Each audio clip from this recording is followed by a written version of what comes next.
Hai, Assalamualaikum. Selamat pagi. Okey, jom belajar dengan Mami. Right, so insyaAllah pagi ni, Mami nak share berkenaan dengan Krebs cycle. So, Krebs cycle ni sebenarnya adalah satu lagi stages yang berlaku dalam aerobic respiration selepas glycolysis berlaku di dalam kita punya cytoplasm. Alright. Okey. Krebs cycle ni adalah stages yang berlaku di dalam matriks mitokondria kita dan ia melibatkan 8 step utama. Alright, so nanti Mami akan share satu persatu step yang berlaku di dalam Krebs cycle. Alright. So sebelum tu Mami nak remind berkenaan dengan pyruvate. Ingat tak masa kita bincang glycolysis, at the end of the glycolysis kita telah menghasilkan pyruvate, right? Okay. So sebenarnya dengan kehadiran oksigen di dalam sel kita, pyruvate itu boleh masuk ke dalam mitokondria kita dan boleh meneruskan Krebs cycle di dalam matriks mitokondria kita. Tetapi sebelum proses Krebs cycle tu boleh berlaku, pyruvate yang terhasil daripada glycolysis itu sebenarnya akan ditukarkan dahulu menjadi acetyl-CoA, right? Melalui link reaction yang berlaku perantaraan di antara glycolysis dan juga Krebs cycle, right? So sebab itu dalam step yang pertama, proses condensation akan berlaku. Di sini, acetyl-CoA yang terhasil daripada pyruvate tadi yang sebenarnya dia akan remove CoA, right? Dia akan remove CoA dan membentuk acetyl sahaja. Dan barulah acetyl itu akan combine, nampak? Dia akan bergabung dengan oxaloacetate, right? Dan menjadi citrate. Boleh? Alright. And then another thing yang you all kena ingat bahawa acetyl-CoA itu adalah molekul 2 karbon. Means acetyl kita adalah molekul 2 karbon. Bila dia bergabung dengan oxaloacetate molekul 4 karbon, dia akan membentuk citrate molekul 6 karbon. Alright. Itu yang berlaku dalam step yang pertama. Okay, we go to the second step. Dalam step yang kedua, berlakunya proses isomerization. You all pun dah tahu, isomerization tu adalah rearrange of structure. So, di sini, what happened to the citrate? Citrate akan berubah bentuk dan bertukar menjadi isocitrate. So, dalam proses isomerization ni sebenarnya ada molekul air yang kita akan remove daripada citrate dan akan ada penambahan molekul air ke dalam molekul citrate kita sehinggalah dia membentuk isocitrate. So isocitrate kita masih molekul 6 karbon. Boleh yang? Alright. Okay. So kita tengok step yang seterusnya iaitu step yang ketiga. Dalam step yang ketiga ni yang berlakunya dua proses iaitu oxidation dan juga decarboxylation. Alright. So pada permulaannya isocitrate kita ni akan mengalami oxidation yang dia akan remove hydrogen atom. Alright. Di mana kita tahu hydrogen atom yang di remove daripada isocitrate itu akan diterima oleh NAD+, dan menyebabkan NAD+ kita tu reduce menjadi NADH. Right. Okay, itu apa yang berlaku pada isocitrate kita pada peringkat awal. Kemudian, isocitrate kita akan remove carbon dioxide. Alright. Bila dia remove carbon dioxide, dia menyebabkan isocitrate kita berubah menjadi molekul 5 karbon yang kita panggil sebagai alpha ketoglutarate. Alright. So sekarang ni daripada proses oxidation dengan decarboxylation dalam step 3 ni, kita dah berjaya menukarkan isocitrate menjadi alpha ketoglutarate. Boleh? Alright. Okay. We go to the step 4. Dalam step 4 ni again sekali lagi oxidation dengan decarboxylation ni berlaku. Alright. So tapi sekarang oxidation dengan decarboxylation ni berlaku kepada alpha ketoglutarate.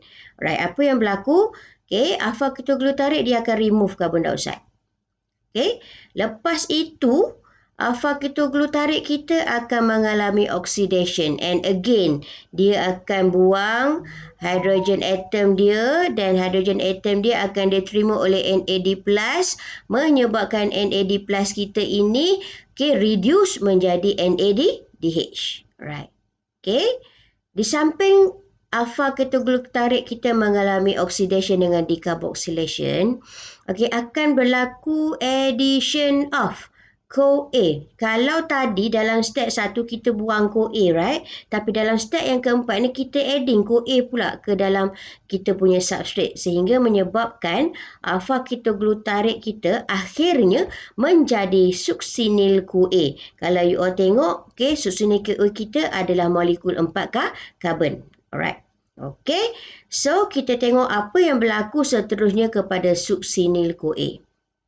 Okey, dalam step yang kelima ni sebenarnya yang nanti akan berlakunya substrate level phosphorylation, dan kita tahu bila berlaku substrate level phosphorylation akan ada penghasilan ATP. Alright. So kita tengok apa yang berlaku kepada succinyl CoA. Alright. Pada peringkat awal, succinyl CoA kita ni yang dia akan buang pula CoA yang dia ambil tadi.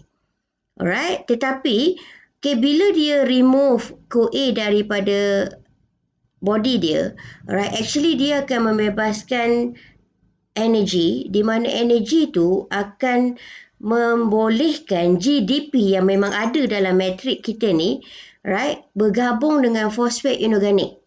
Okay, menyebabkan GDP kita ni menjadi GTP. GDP ni guanan difosfat. GTP ni guanan trifosfat, right. Okay, so bila GTP ni dah terbentuk yang, GTP ni pula akhirnya dia pula yang akan transfer fosfat group dia kepada ADP. Dan menyebabkan ADP kita berubah menjadi ATP, nampak? So di sinilah sebenarnya berlakunya substrate level phosphorylation tu. Alright? So bila semua event-event ni lengkap berlaku, akhirnya succinyl CoA kita akan berubah menjadi succinate. Boleh? Alright. Okay. So kita tengok step yang ke-6. Dalam step yang ke-6, again, succinate akan mengalami oxidation. Cuma kalau previously, alright, hydrogen atom yang dibebaskan akan diterima oleh NAD+. Tetapi dalam step yang ke-6 ini, hydrogen atom yang dibebaskan oleh succinate akan diterima oleh coenzim FAD+. Alright. Keadaan dia bila FAD+ kita ni reduce, dia akan menjadi FADH2. And then succinate kita akan bertukar menjadi fumarate. Right. Okay. Dan seterusnya, apa yang berlaku kepada fumarate dalam step yang ke-7? Fumarate akan adding water molecule. Alright. And then menyebabkan fumarate kita ni berubah menjadi malik. Alright. Fumarate masih molekul 4 karbon dan malik kita masih molekul 4 karbon. Dan akhir sekali, malik kita akan mengalami oxidation. Alright. Malik akan bebaskan hydrogen atom dia, and then pada step yang ke-8 ini, alright, coenzim yang terlibat adalah NAD+. And then NAD+ kita akan reduce menjadi NADH. Alright. And finally, malik kita akan berubah menjadi oxaloacetate, di mana oxaloacetate ni yang akan digunakan semulalah untuk Krebs cycle yang seterusnya. Alright. Okay, another things yang you all kena ingat. Daripada glycolysis satu molekul glukos, kita telah menghasilkan 2 pyruvate, right? Alright. So, hasil daripada link reaction, pyruvate kita telah bertukar menjadi acetyl-CoA. So, means 2 pyruvate, kita telah hasilkan 2 acetyl-CoA. Satu cycle Krebs, dalam satu Krebs cycle, kita hanya melibatkan 1 acetyl-CoA, right? Tetapi, so disebabkan kita ada 2 acetyl-CoA daripada 1 glukos, so kita sebenarnya memerlukan 2 kali Krebs cycle. Okey, barulah lengkap proses Krebs cycle kita melibatkan satu glukos. Boleh. Alright. So, untuk Krebs cycle ni mudah je. Yang korang kena ingat 8 step. Apa yang berlaku dalam setiap step. Berubah kepada apa berubah kepada apa. Right? Sehinggalah, okay, oxaloacetate kita ni terhasil. Alright. Okay. So, Mami rasa itu sahaja untuk hari ini. Alright. Stay tuned. Please like, share and subscribe. Okay. Assalamualaikum.